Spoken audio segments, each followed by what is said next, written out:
সান্তোসে যাচ্ছে নেইমার, এই খবর অনেকেরই জানা, তবে আনুষ্ঠানিকভাবে জানানোর বিষয় তো থেকেই যায়। নেইমার নিজেই সেই কাজটা করলেন সামাজিক যোগাযোগ মাধ্যমে শৈশবের স্মৃতিগুলো ভিডিও আকারে তুলে ধরার মাধ্যমে। সান্তোসে ফেরার গুঞ্জনটা চলতি মাসের শুরু থেকেই। সৌদি ক্লাব আল হিলালের সঙ্গে চুক্তি বাতিল করা, তারপর সান্তোস প্রেসিডেন্টের নেইমারকে নিয়ে মন্তব্যে বোঝা গিয়েছিল নেইমার ফিরছেন তার আতুর ঘরে।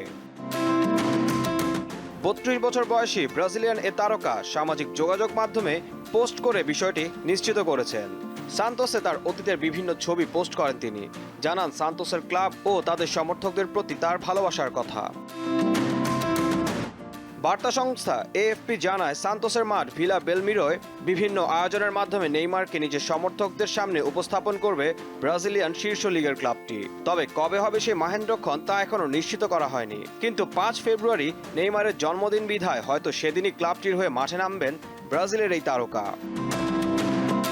তবে সান্তোসে যোগ দেওয়ার আগে নেইমার সবচেয়ে দামি ফ্লপের খাতায় নিজের নামটাকে লিখে গেলেন। ২০২৩ সালের গ্রীষ্মে ৯ কোটি ইউরোতে আল হিলালে যোগ দেন ব্রাজিলের এই পোস্টার বয়, আর যেখানে তার পুরো গল্পটাই হতাশার। চোটেই কেটেছে প্রায় ১৮ মাস।